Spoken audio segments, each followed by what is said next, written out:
శ్రీ దుద్దిల్ల శ్రీధర్ బాబు గారు. అధ్యక్ష, మొదటగా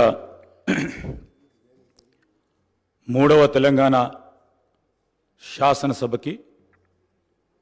మీరు స్పీకర్గా ఎన్నిక కావటం మా అందరికీ కూడా హర్షణీయం. మీకు అభినందనలు తెలియజేస్తూ, మీకున్న అపార రాజకీయ అనుభవం, మీ రాజకీయ ప్రస్థానం మొదటగా NSUI, youth Congress, senior Congress లీడర్గా ఈరోజు పార్టీ పరంగానే కాకుండా మరి మీరు శాసనసభ్యులుగా మూడోసారి ఎన్నిక కావటం, ప్రజా సమస్యలను పరిష్కార మార్గంలో పెట్టడానికి మీరు చూపెట్టిన చొరవ, మీరు తీసుకున్న అనేక ప్రోగ్రెసివ్ అడుగులు తప్పకుండా మరి ఐడియలిస్టిక్గా రాబోయే తరాలకు కూడా ఒక ఆదర్శనీయంగా ఉంటాయని, ఆ క్రమంలోనే మీరు మొదటగా ఎంపీటీసీగా, మండలాధ్యక్షులుగా, దాని తదుపరి శాసనసభ్యుడిగా, చైర్మన్గా, మరి ఆనాడు పెద్దలు దామోదర్ రాజనరసింహ గారు ఎస్సీ సబ్ ప్లాన్కి సంబంధించిన ఒక ప్రధానమైన విధానపరమైన నిర్ణయం దేశ చరిత్రలో నిలిచిపోయే ఆ నిర్ణయంలో ప్రధాన భాగస్వాములుగా మీరు నిలవటం, ఆ క్రమేణా మీరు ప్రజా జీవితంలో ప్రజా సంక్షేమము, అదేవిధంగా ప్రజలకు దగ్గరగా ఉండాలని, ఓడినా నేను మీకున్నానని ఒక ధైర్యాన్ని ఇచ్చి ముందుకు నడిపిన వైనాన్ని ఈరోజు గుర్తు తెచ్చుకుంటూ, మరి మీరు మంత్రిగా హ్యాండ్లూమ్స్ అండ్ టెక్స్టైల్స్కి సంబంధించి ఉమ్మడి ఆంధ్రప్రదేశ్ రాష్ట్రంలోనే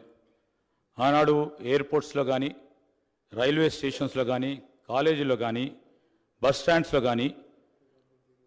మీరు హ్యాండ్లూమ్స్ను ఎంకరేజ్ చేయాలని, ప్రోత్సాహం చేయాలని స్టాల్స్ పెట్టడం, ఆ క్రమంలో హ్యాండ్లూమ్స్ అండ్ టెక్స్టైల్స్కి సంబంధించిన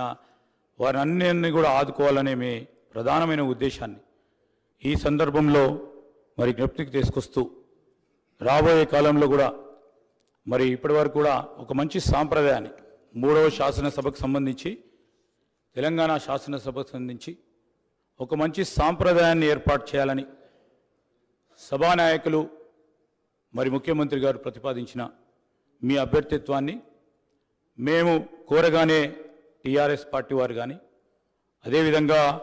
ఎంఐఎం పార్టీ వారు కానీ, అదేవిధంగా ఈరోజు బీజేపీ పార్టీ వారు కానీ మేము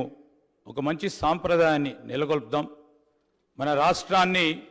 ఒక ఆదర్శనీయమైన రాష్ట్రంగా శాసనసభ వ్యవహారాలకు సంబంధించి ముందుకు తీసుకెళ్లాలని వారి ఆలోచనకు మేము కృతజ్ఞతలు తెలియజేస్తూ, అదేవిధంగా గౌరవ శాసనసభ్యుల హక్కులకు సంబంధించి మీరు కూడా శాసనసభ్యుడిగా వారికి సంబంధించి మరి రాజ్యాంగంలో వారికి కలిగించిన హక్కులను కాపాడే ప్రతి క్రమంలో ఈరోజు మీరు వారికి అండగా నిలబడతారని,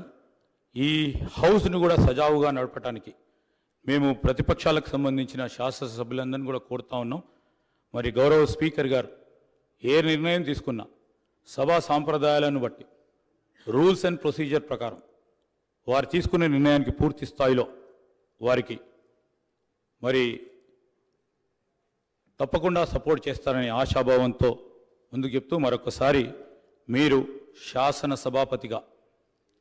ఆ స్థానంలో కూర్చుంటే నేను మాకు ప్రత్యేకంగా మా కుటుంబానికి సంబంధించి మా నాన్నగారు శ్రీపాదరావు గారు శాసన సభాపతిగా మరి అదే చైర్లో ఇదే శాసనసభలో మరి అనేక సంవత్సరాలు శాసన సభాపతిగా వారు ఈ శాసనసభను నడిపించిన వైనాన్ని ఒకసారి జ్ఞప్తికి తెచ్చుకుంటూ, మీరు ఈ 5 సంవత్సరాల కాలం పాటు ఈ శాసనసభని దిగ్విజయంగా ఈ తెలంగాణ రాష్ట్రంలో ఉన్న ప్రజా సమస్యలను ఈ శాసనసభ వేదిక ద్వారా తీరికంగా చర్చించే ఆలోచన చేస్తూ ఉన్న మా ప్రభుత్వానికి సంబంధించి మీరు తప్పకుండా మీరు దశ దిశను ఇవ్వాలని కోరుకుంటూ మరొకసారి మీకు అభినందన తెలియజేస్తూ సెలవు తీసుకుంటాను. శ్రీ